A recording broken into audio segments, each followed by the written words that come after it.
Hi, welcome to another private government video news segment. The elections are over now, and if you follow the political events, the news coverage, you would have learned an important lesson about the partisanship of the parties, the extreme partisanship where political party ideology was placed before the good of the country. If successful legislation at the state level is to be obtained for homeowners, advocates must understand that political forces at work here in America, as demonstrated by the recent national political campaigns, they also operate at the state level too. In short, the political parties have become identified with specific ideologies and hold the obedience to their ideology before their allegiance to the country. That is, party first, our party must win, defeat the other party's ideas, do not defect or deviate from party ideology, and do not listen to or accept the other party's statements. Here's a quote from a book on the campaign politics.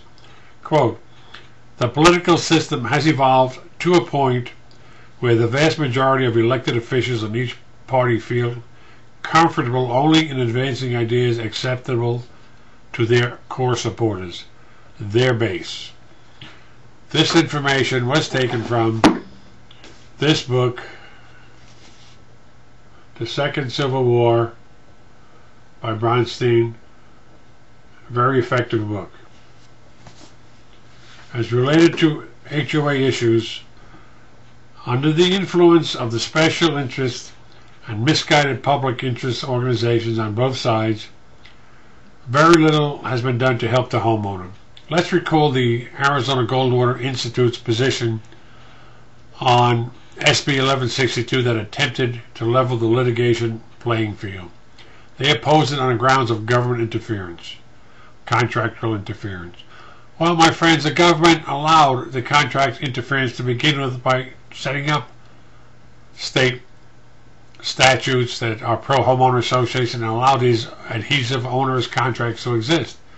Now that we're trying to restore our American liberties and freedoms, in comes the ideology that says, oh no, that's a violation of contract influence, which cannot happen now. Well, the government started it. The government caused the problems. It's time to fix it.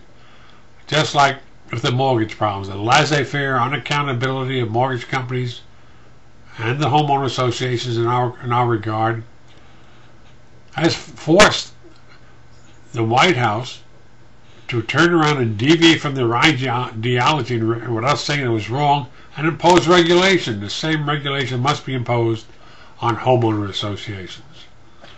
Advocates must meet the challenge to our American foundations and address their grievances to that level.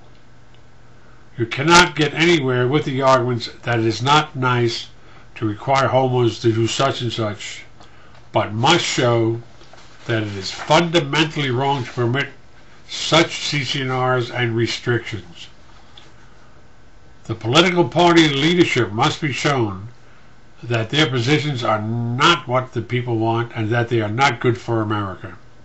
The party leadership at the state level must be asked if it stands for authoritarian regimes that deny individual rights under the CC&R constitutions that lack protections of individual rights and freedoms. Do these party leaders believe that the repression of fundamental freedoms to achieve their vision of a landscaped America is really good public policy? Or is it serving to establish a new America? Surely establishing a new America can be achieved in a fair and democratic manner without suppressing individual rights and freedoms. See my book that contains much more information about these problems, about the truth, and dispels the myths of homeowner associations that your government and the special interests have been keeping from us. These onerous provisions only serve to unjustly punish homeowners who are without adequate due process protections. If legislators want these oppressive statutes, then give the homeowners sufficient laws to protect their individual rights. Stop the ideological partisanship. What is good for America? What are our American fundamental values and freedoms? It's up to you, the individual homeowner, to protect your fundamental rights and freedoms. Homeowners must get their voice heard. They must unite. They must appear before these congressional committees and speak out. They must send their emails to legislators on political legislation. Without that, nothing really is going to be done. Even the national political parties found out that the strict adherence to their ideology over what's good for the 100% of the country fails, because the ultimate voice is the people. And when the people do not like what they are saying, as a witness with the White House this year at this election time, changes will occur. And this is the strength of the homeowner. Get out there and get your voice heard before the legislature. It is up to you.